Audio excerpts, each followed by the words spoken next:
please. Eldon, try and stand up. You have something to open?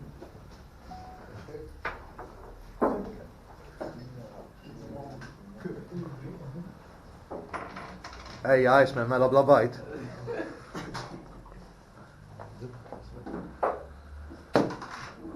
Ehkä here. Bit of power.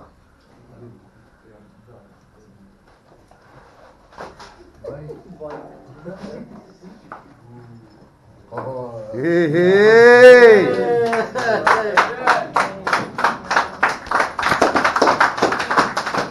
Congratulations, man. Congratulations, fellas.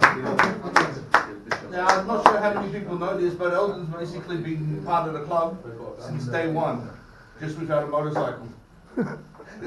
That's why we call him Iceman, because he always brings the ice to the parties. He's the only one with a car.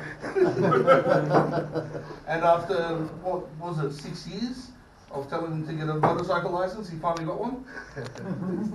And here he is.